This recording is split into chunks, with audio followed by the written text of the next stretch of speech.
Hello guys, and welcome to a new video of my channel. And today, I'm going to be showing you how to care for your Diania muscipula.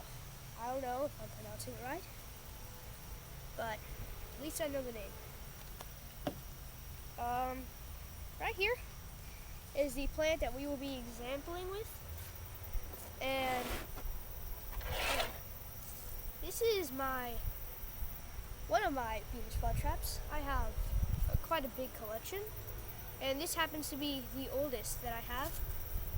It is 3 years old. I mean, 3 years old. 3 sounds pathetic because I've only been growing carnivorous plants in total for a good 6 years, I think. And I am 10 now, so ever since I was 4, I guess, I have been into carnivorous plants and growing them, and my collection is 3 years old. This is the plant that started it all. Not my first ever, but it is the oldest that I own right now. I'm gonna go ahead and bring the camera up here to show you what it looks like up close. I have not seen flowers coming off of it, which does not disappoint me because it just means it's saving its energy for the roots and the traps. But here is the plant. It is very nice. This is in the fall, so it is not in its biggest and happiest form, but it has quite a few traps. It looks like I bought it from the grocery store because when I bought it from the grocery store, it was in a smaller pot that was tan, that was like this big, and like it was like this big compared to it, and it was really small. It was not that big. Like the plant could barely have any space to root. So that was kind of sad about it. But the plant indeed was a single plant, and it had very long leaves that are like this long. They were always heart-shaped. And I've decided to just come up with a name for it because I just made it up because ever since I got it, it has never been in a summer state. It has always just been leaves flat on the ground that are big and heart-shaped, and the traps have always just looked summer-ish, even in the winter and the spring. But the leaves are always in the spring, which makes no sense because it's like summer traps and spring leaves. Anyway, this plant had a hard time this summer because it divided itself or multiplied right in the spring when it was supposed to be waking up and flowering. So when I realized that it wasn't producing any traps, I cut off the flower, and I just had to keep my eye out for it, and it just stopped producing traps. And then finally it just came up once again, except that time there are now 2 plants. You can kind of see the 2 different growth points on the plant. Anyway, let's start with trimming. I have really no leaves to trim on the plant itself because it is very healthy and green. But I mean, this leaf is pretty yellowish, but none of them have been blackened. Anyway, here's just how to trim them. Usually, actually, we have a little black leaf right there that I'll just trim off. Usually, when the leaves are done, after 6, sometimes the traps can last a really long time, but the longest I've had them for like 6 or 7 meals, and then the trap will just yellow. And if it's closed while it's dead or digesting, then it will look like this leaf right here. But if it is open while it is dying, the leaf is, then it will just become flat and it will not close or do anything. It will just photosynthesize until the trap is completely dead. And all you need to do to get rid of them is take your scissors. Let's take our trap here, and you just get right close to the base of it, and then just snip it. This, I'm guessing, was one of its summer leaves or spring leaves when it was waking up. As you can see, even the dead leaf from the spring still has the wide kind of leaf. Let's open. That's the leaf, and then the trap was pretty small, as expected. All you need to do is just to get to the base of where the trap has died from, and then just snip it off. How? The lighting and watering is also simple.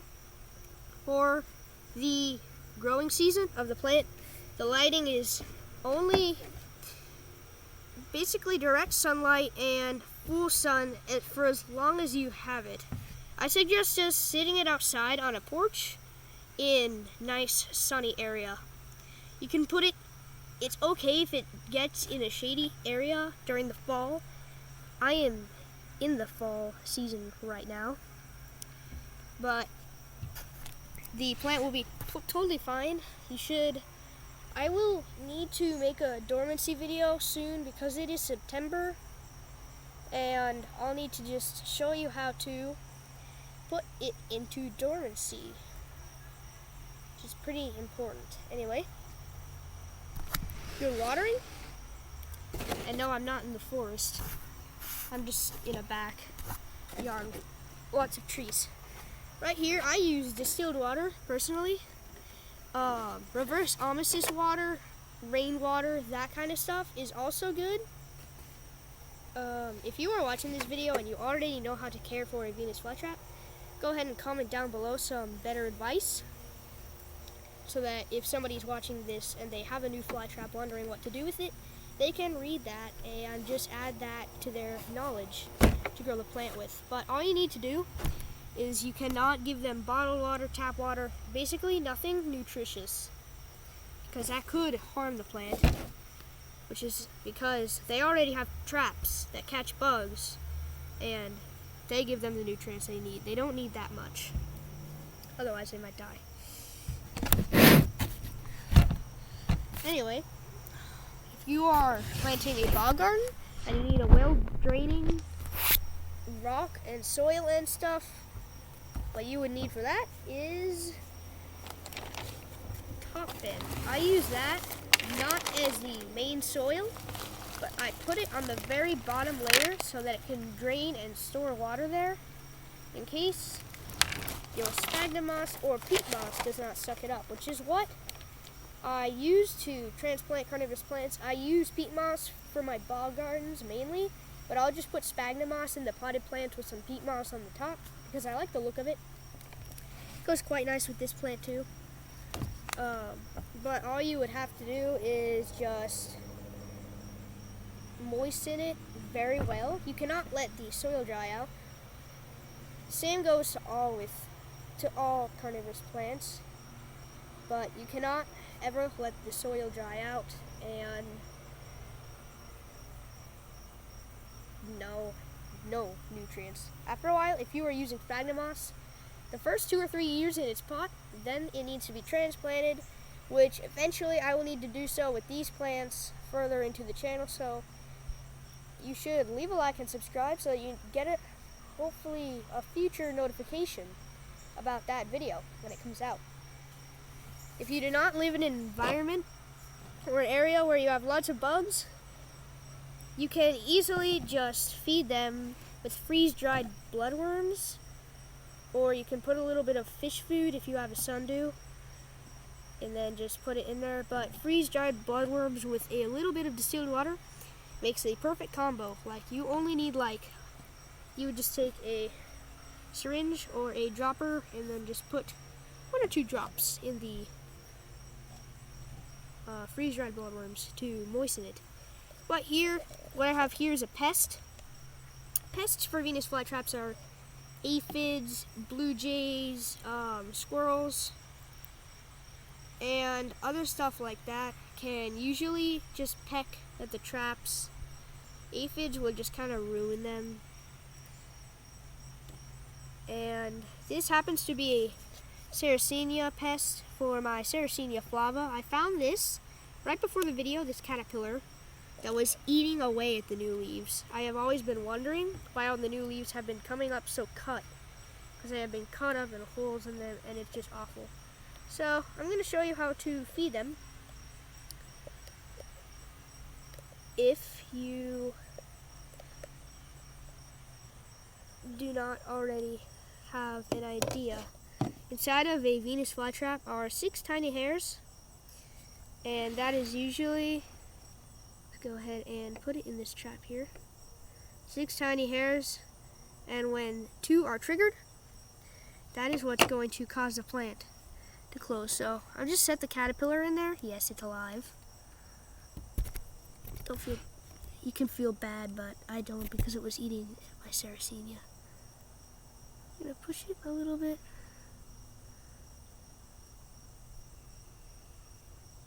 Here, I'll just touch the hairs. I don't know how quickly this is gonna close, but it's this trap. Oh, flip. That scared me. I could actually hear a snap. Just to let you know, if that scared you too, they will not harm a human. They feel quite soft and very, very nice. I should probably just get the trap to seal properly, which all you need to do is just take your tweezers or whatever you use and just kind of get around the edges. Just like that. To seal it and let it know that a bug is inside. You should definitely check out my other videos. Right about now in the corner, a notification, 2 notifications. One will show up to a Venus flytrap closing on an ant in one of my mini bogs, and a second one in the corner too about my how to care for sundew. Pitcher plant, I have not made that yet, but I will soon come out with pitcher plant and Nepenthes care if you guys are looking forward to learning about that too. Anyway, as always, thank you for watching my vids. So drop a like on them, subscribe, and go ahead to the channel to watch the rest of my videos. And goodbye. I will see you in the next video.